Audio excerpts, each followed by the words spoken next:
Readers fatigue is a real thing. আর আমার থেকে ভালো সেটা কেউ জানে না। সবাই ভাবে হয়তো আমি যেহেতু ক্রমাগত বই পড়া নিয়ে পোস্ট করি, আমি হয়তো অল দ্য টাইম বইই পড়ি। কিন্তু ব্যাপারটা একদমই ঠিক না। আ একেকটা সময় এমন আসে যখন আমার ব্রেইন পুরো ব্ল্যাংক হয়ে যায়। মানে আমি পেজে কি পড়ছি আমার ব্রেইন রেজিস্টার করে না। তখন বুঝতে পারি যে আমার ব্রেইন খুবই স্টিমুলেটেড, খুবই ওভারওয়ার্কড আর সেই সময়টা আমি ব্রেক নিয়ে নিই।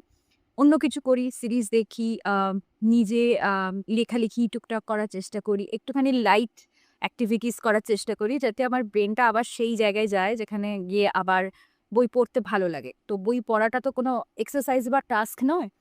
ভালো লাগা এবং এনজয় করা এই ব্যাপারটা খুবই ইম্পোর্টেন্ট। আর অনেক সময় এটা হয় যে একটা বই শেষ করার পরে ২য় বইটা ধরার মানে মেন্টাল স্টেট আমাদের থাকে না। তো এই জিনিসটাকে নরমালাইজ করা উচিত বলে আমার মনে হয় যে কেউ যদি আম কয়েকদিন বই না পড়তে পারে বা বই পড়া থেকে দূরে থাকে তাহলে ফ্রিক আউট করার মতো কোনো ব্যাপার না।